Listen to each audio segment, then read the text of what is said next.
welcome. I'm Geeta Mohan and you're watching World Today. Now, a day after European leaders rallied around Ukraine at a summit in London, France has proposed a partial one-month truce between Russia and Ukraine. Emmanuel Macron and his foreign minister have proposed it as European efforts to bolster support for Kiev accelerate in the face of uncertain US backing. Here is a report.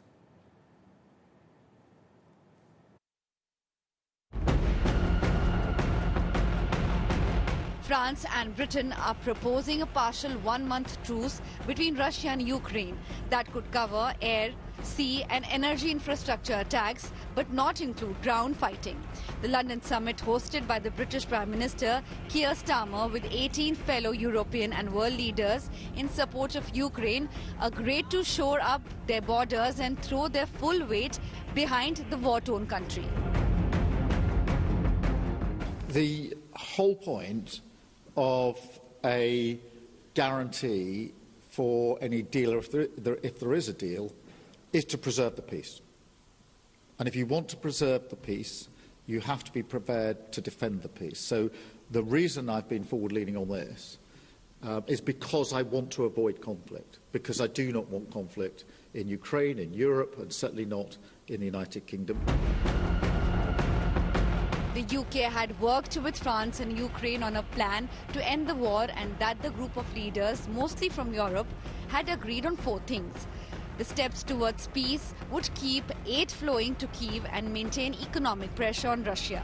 Make sure Ukraine is at the bargaining table, and any peace deal must ensure its sovereignty and security and continue to arm Ukraine to deter future invasion. Finally, the UK Prime Minister said they would develop a coalition of the willing to defend Ukraine and guarantee peace.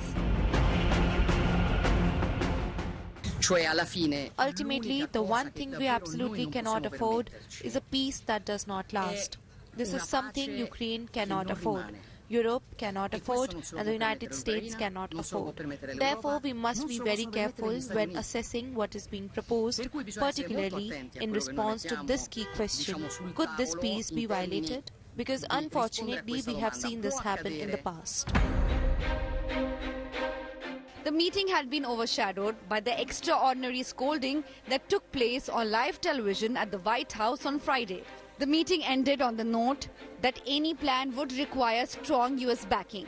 The UK Prime Minister Starmer said he will later bring a more formal plan to the US and work with President Trump. Bureau Report, India Today. And joining me to discuss this and more is Gaurav Sawant, Managing Editor of the network. Gaurav, very interesting that you see is it a very desperate Europe that's now trying to reach out to Putin rather than Trump alone? So Europe gambled on President Zelensky, and it worked for 3 years. And they thought they'd use President Zelensky in Ukraine to, one, checkmate Russia and weaken Russia. As long as, but then they didn't have the money, they didn't have the wherewithal.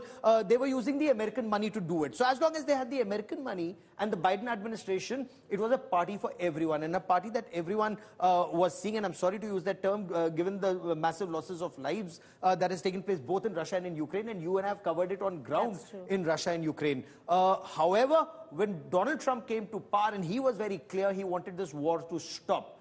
He doesn't want to spend American taxpayers' money in Ukraine, and this is where Europe is lost, because they have the will to fight, but with somebody else's money. The world wars also, if you remember, they fought because it was the Indian money and the Indian manpower that was being used for UK, for example, and not their own. Also, what's in it for Putin? Moscow is already dismissing and rejecting this proposal because there's nothing in it for Putin. Putin would not want to go with Europe or have a conversation without Trump being in the room. Absolutely. So who has the money, who has the power, who has the clout? And the advantage right now. So, and that person is President Trump. He's the only one who has this. So while Europe may promise, 100 years of support, How will that 100 years of support come? And the world knows this in today's day and age. Britain doesn't have the wherewithal, they don't have the money, they don't have the hardware. Europe, incidentally, as you know better, is divided. Italy is not too keen on this project. Germany will think twice in the long run. So all of that, and then there are countries, so Poland maybe this time, where is Hungary? Where is Slovakia? There's so many countries that are saying, we are not part of this game. And Donald Trump will turn things around sooner than later. And this is where the big issue comes. What happens to President Zelensky and what happens to the game in Ukraine? Okay, then you've taken me to the question right away. What happens to President Zelensky? He's losing popularity, although he's gained some because of the entire victimhood. But he's lost a lot back home. There is a growing voice within Ukraine on whether, if questioning his leadership itself. So initially, and let's take this back to February 2022, when you and I were reporting this war, in the first part of this war, he was immensely popular. He was going to the front lines. When I went to Bucha, when I was reporting from Bucha after the Bucha massacre, he came there even when the Russian bombs were there, the area hadn't been demined, and with his bulletproof jacket and his helmet, he was right there on the front lines. But now that's been on for 3 years and counting. Money is dwindling, manpower is dwindling, trouble everywhere. Is there a solution in sight? When you have a leader, you look at the leader to find a solution. And right now, that solution, as far as the people of Ukraine are concerned, is not there. So will they look for a replacement for a solution? Incidentally, both the US NSA and Foreign Secretary, the Secretary of State, they've indicated for a solution, they may be looking elsewhere. Well, elsewhere, but the fact is that at the end of the day, Gaurav, they will require the United States of America. There has been a change of guard. So they require the President of the United States of America, President Donald Trump. But after Friday's public rebuke at the Oval Office, Ukrainian President Volodymyr Zelensky is trying to salvage the situation, scrambling for support. Ukraine, for the time being, though rallies around its president, but the question is for how long? With mighty U.S. support dwindling, it's a mammoth task for Zelensky to keep his country's morals up and high. 2019, I signed with him the deal. God bless, you will not have a war. Don't tell us what we're going to feel. 47-year-old Volodymyr Zelensky stands cornered after the Oval Office spat with the U.S. President Donald Trump on 20th February. The American president and his party has clearly said that he needs to mend his way or step down before Ukraine is welcomed back in the White House. He's got to say, I want to make peace. He doesn't have to stand there and say about Putin this, Putin that, all negative things. He's got to say, I want to make peace. I don't want to fight a war any longer. His people are dying. He doesn't have the cards, just so you understand it, okay? I can tell you. Well, he says he wants it now. He wants to come back right now, but I can't do that. Zelensky believes all is not lost and the relationship with the US could be salvaged. Допомогу Сполучених Штатів Америки. Безумовно. I think our relations with the US will continue because this is more than relations during a certain moment. We must be open. Ukraine is not the biggest country in the world, but everyone can see how it fights for its independence and freedom. Ukraine is still reeling from the shock over the Oval Office public rebuke. Their hope now lies with Europe. Багато країн європейських висловили свою підтримку Україні, і ми, в принципі, Many European countries voiced their support of Ukraine. We hope they will step up to increase aid to Ukraine, primarily with military equipment and ammunition.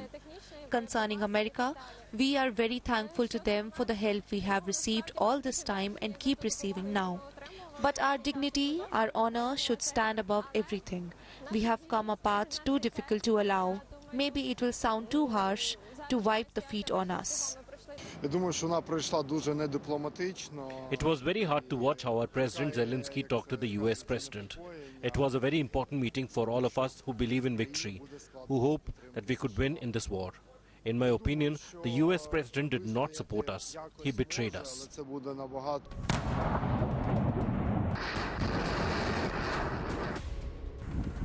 War-torn Ukraine has been pushed to a corner.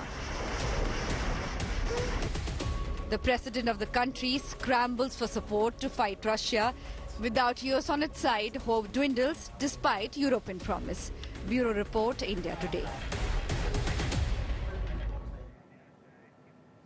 Now, a week before the White House spat between the U.S. president and his Ukrainian counterpart, Donald Trump had hinted at a need for election in Ukraine, calling Volodymyr Zelensky a dictator. He later declined, but since 28 February, the possibility of Zelensky retaining his presidency has come under serious scrutiny. Now, in January 2024, Zelensky said that he was not postponing the elections but could not hold them due to legal restrictions during wartime. According to the Constitution of Ukraine, the next presidential elections were scheduled for March 31st, 2024. However, the five-term specified by the Constitution expired on the 20th of May of 2024.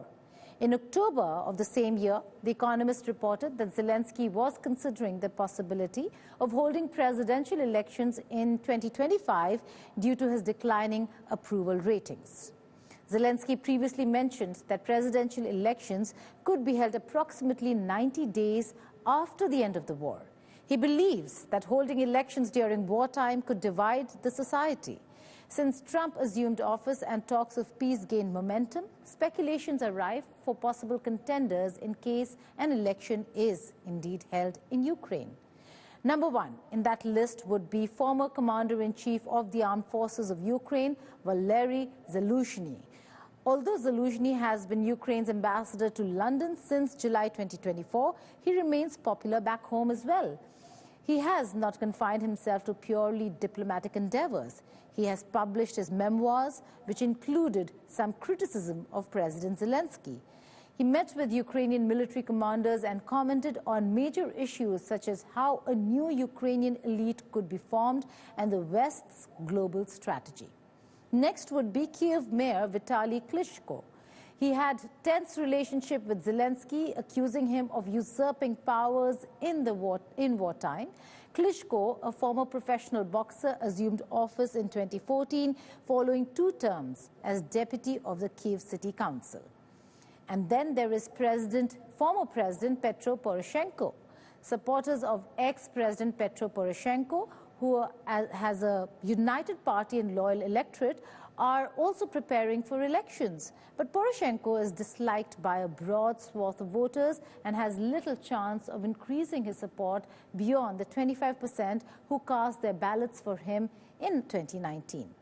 Zelensky has not specified whether he would run for a second term, stating that it would depend on the will of the people and his family. Now, Elon Musk is another story that we will be following. But before that, U.S. administration, on the other hand, has stood by their president and has had their own views about Volodymyr Zelensky. U.S. Secretary of State Marco Rubio has not spoken with Ukrainian President Zelensky since Friday's Oval Office meeting with President Donald Trump. U.S. Secretary of State says peace can only come to Ukraine if Putin is involved in the negotiations. U.S. Vice President J.D. Vance had planned a weekend vacation with his family near a Vermont ski resort. Crowd gathered there showing support for Ukraine, protesting against the vice president and the Oval Office blowout. Well, I haven't had any contact with him since Friday. We have plenty of contacts with him, though. Plenty. I mean, he met in the last 10 days. He's met with the Secretary of Commerce. He spoke to the president on the phone, met with the Secretary of Commerce, met with me, met with the Vice President, met with our special envoy, and then was invited and came over on, he wanted to come over on Friday to sign this commercial deal. That didn't happen. So there's been plenty of contact with them. I've talked to the foreign minister several times, not since then. And we'll see moving forward. I think the last line in the president's Truth social post is the one to focus in on, and that is, we'll be ready to re-engage when they're ready to make peace, which is clearly what the president's goal is here. He's trying to get Russia to the table to see if there's a way to bring about an end to this conflict. That's his goal. That's his only goal. That's all in this edition of World Today. Before I go, I leave you with these stunning visuals of a successful moon landing of a private company. Firefly Aerospace succeeded in its first attempt to land on the moon with its uncrewed Blue Ghost spacecraft on Sunday, kicking off a 2-week research mission as a handful of private firms compete to reach the front lines of a global moon race. Goodbye and take care.